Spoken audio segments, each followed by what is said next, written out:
O Senhor esteja convosco. Ele está no meio de nós. Proclamação do Evangelho de Jesus Cristo segundo Mateus. Glória a vós, Senhor.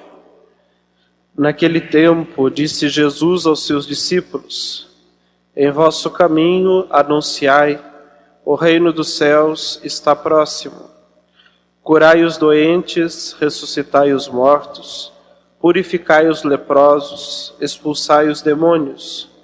De graça recebestes, de graça deveis dar. Não leveis ouro, nem prata, nem dinheiro nos vossos cintos, nem sacola para o caminho, nem 2 túnicas, nem sandálias, nem bastão, porque o operário tem direito ao seu sustento. Em qualquer cidade ou povoado onde entrardes, informai-vos para saber quem ali seja digno. Hospedai-vos com ele até a vossa partida. Ao entrardes numa casa, saudai-a. Se a casa for digna, desça sobre ela a vossa paz. Se ela não for digna, volte para vós a vossa paz. Se alguém não vos receber, nem escutar vossa palavra, saí daquela casa ou daquela cidade e sacudi a poeira dos vossos pés. Em verdade vos digo, as cidades de Sodoma e Gomorra serão tratadas com menos dureza do que aquela cidade no dia do juízo. Palavra da salvação. Glória a vós, Senhor.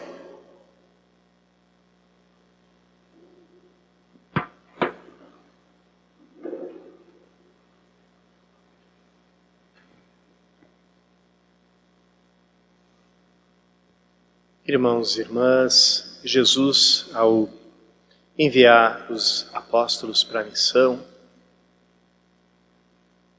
recomendou para eles que tivessem uma atitude de completa entrega a Deus para serem instrumentos dele e não se preocuparem com nada, se entregarem nas mãos da providência, fazerem a parte deles. Esse trecho que a gente escutou de Mateus é como um pequeno manual do apóstolo, um pequeno manual do missionário, aquilo que a gente precisa saber para realizar a missão. Se a gente pensar bem, a igreja continua realizando no tempo essa mesma obra que Cristo confiou aos seus apóstolos, anunciar que o reino de Deus está próximo, está perto de nós, anunciar não somente com o querigma, né, que é aquela palavra grega que quer dizer o anúncio, mas também com a martiria, quer dizer o testemunho. É daí que vem a palavra mártir. Então, testemunho, testemunhando pela nossa forma de viver como criaturas novas, que o reino dos céus não está longe de nós, não é uma realidade fantasmagórica, invisível, uma realidade que só vai ser real nos últimos tempos, depois do fim do mundo, ou que só vai se tornar realidade na nossa vida depois da nossa morte.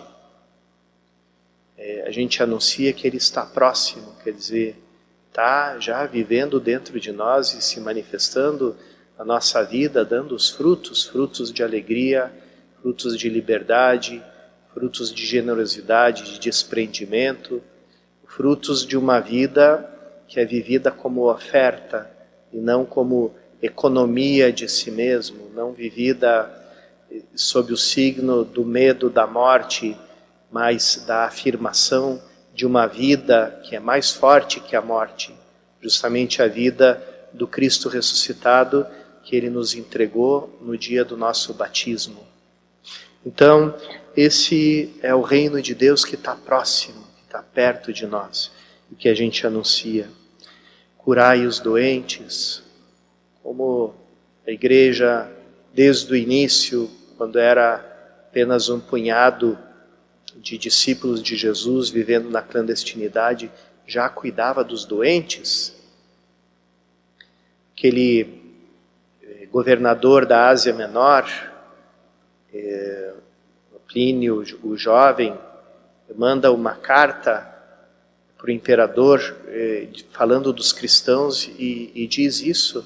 Aqui teve uma epidemia, as pessoas deixaram os seus doentes no meio da rua e debandaram da cidade. Só quem ficou na cidade foram esse grupo que se chamam os cristãos.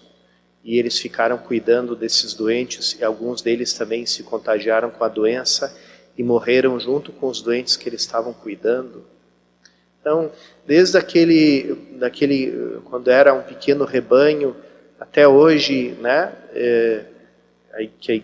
a igreja é a maior instituição hospitalar do mundo, né, e se a gente junta também com as outras igrejas cristãs que também vivem o batismo, né, a vida de batizados, a gente tem uma enorme obra de ajuda, de assistência a quem está doente, a quem precisa de cuidado.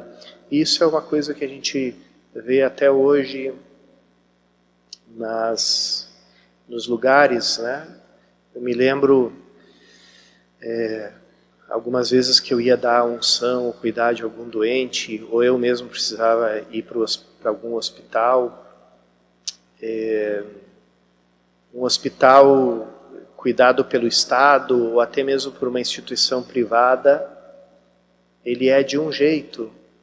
Um hospital levado por uma congregação religiosa, para umas freiras, né? Hoje nós estamos celebrando a fundadora de uma congregação, né? Madre Paulina.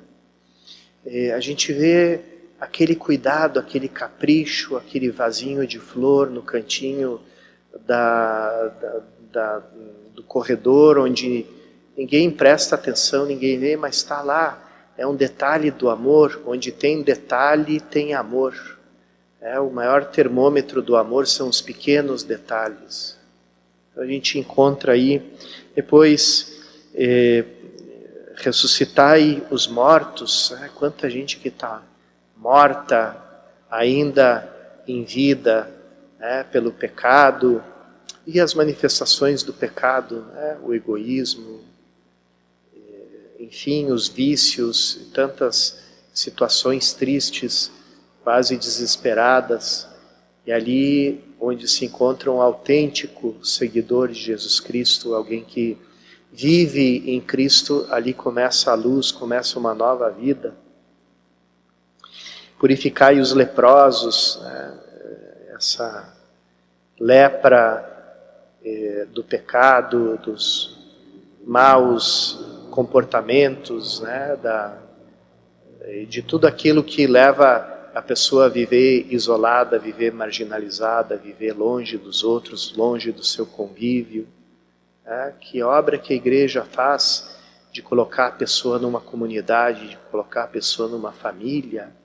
Né? Quantas vezes a gente encontra isso, né? Pessoas que estavam ali sem amor, às vezes entregues na bebida, entregues em outras coisas, né? Numa autodestruição, e são acolhidas numa comunidade, numa igreja, seja numa SEB, seja até nas pequenas comunidades dos nossos irmãos evangélicos, né? E ali a pessoa encontra uma nova família, a pessoa deixa os comportamentos autodestrutivos e começa um novo caminho na vida, começa uma regeneração, né?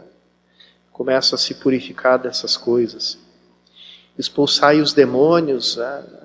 Toda a obra da igreja é um grande exorcismo, porque ela vai com a luz de Cristo iluminando e afugentando as trevas, e onde quer que a luz de Cristo brilhe, ela derrota as trevas e vai retomando o terreno que pertencia ao maligno, ao reino do mal, onde reina o pecado, onde reina a lógica da morte, a cultura da morte.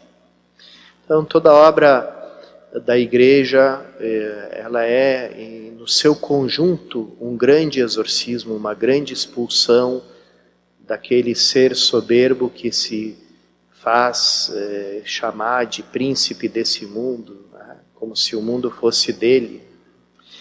Então aqui está toda a obra, Jesus aqui descreve toda a obra do cristão, toda a obra que quem vive em Cristo, quem recebeu a vida de Cristo no seu batismo, vai realizando na sua vida.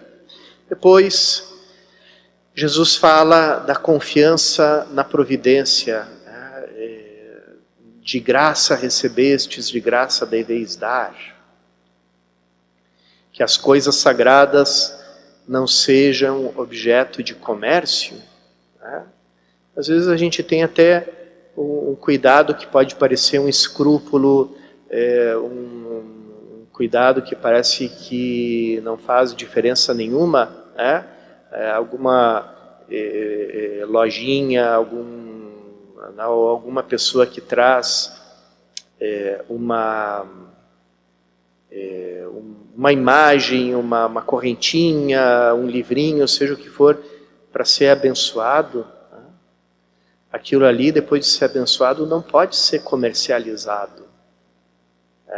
A pessoa pode comprar uma imagem, pode comprar um santinho, uma correntinha, seja o que for, e depois que comprou, recebe a bênção, porque uma vez abençoado não pode mais ser comercializado.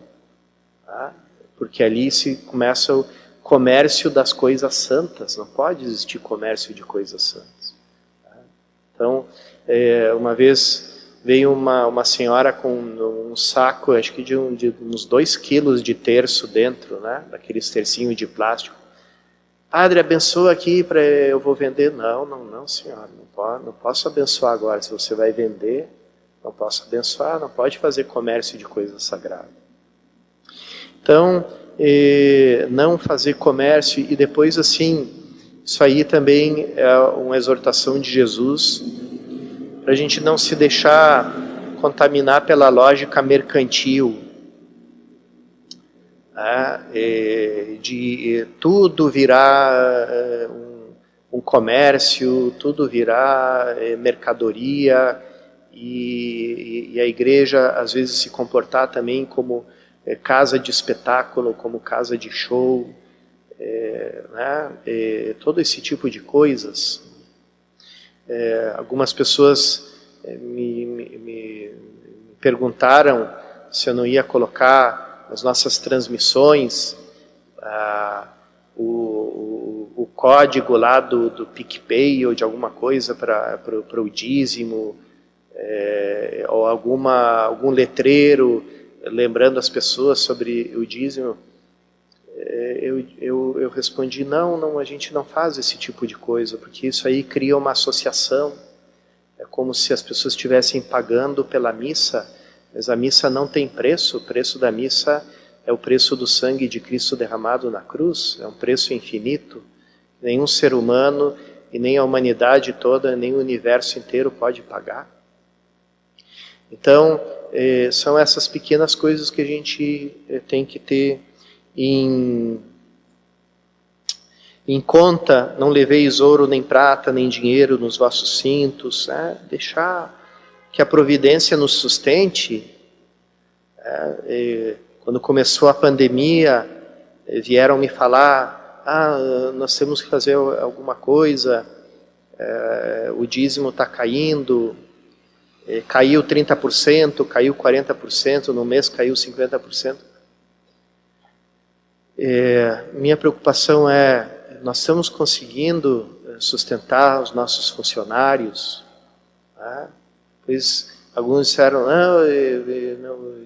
corta, diminui os salários dos funcionários, até porque eles não estão vindo aqui todos os dias. Eles não estão vindo aqui todos os dias, mas eles estão comendo todos os dias. A gente, por acaso, vai entrar nessa lógica perversa do mundo, que não leva em conta o ser humano e sempre faz a corda arrebentar para o lado mais fraco? Essas pessoas têm família para sustentar, eu disse, não, enquanto a gente estiver indo 1 centavo no cofre, a gente vai remunerar de forma integral nossos funcionários, não importa quantos dias eles vêm ou eles deixam de vir para trabalhar aqui. Porque não se trata disso. A igreja tem que ser a primeira que dá exemplo, né, nessa matéria. E nos deixar levar pela providência, e é incrível como a providência de Deus vem no nosso socorro e nos ajuda e nos mantém, de maneira que a gente pode olhar e contemplar a verdade disso que Jesus nos falou no Evangelho, né? Buscai o reino de Deus em primeiro lugar e tudo o mais será dado como acréscimo. Então, aqui a gente faz esse trabalho, né? Depois Jesus fala sobre entrar nas casas, entregar a paz às famílias, anunciar o Evangelho, e aqueles que não escutarem, que não quiserem ouvir, já não é nossa responsabilidade, né? Jesus diz, não fala de a gente obrigar ninguém a acreditar, obrigar as pessoas, né? Sempre falo esse exemplo, a mãe de família que chega para mim e diz assim, padre, estou muito triste porque os meus filhos, agora que eles são grandes, eles não pisam mais na igreja. Quando eles eram pequenos, eu levava eles pela orelha até a igreja, e agora eles não querem vir. Por que será, né, padre? Que mistério tão grande, né? Então, é isso, a gente não pode, a gente tem que anunciar e entregar, espalhar a semente, e ali ela vai crescer onde ela encontrar um terreno pronto, propício para receber. Então, essa é a nossa obra, e essa é a nossa parte, o resto a gente deixa com o Espírito Santo. Vamos pedir a Jesus que continue nos dando força para anunciar o Evangelho com as nossas palavras, com o nosso testemunho, e viver diante do mundo essa vida nova e essa obra de luz, de ressurreição, de vida que nosso Senhor quer nos trazer.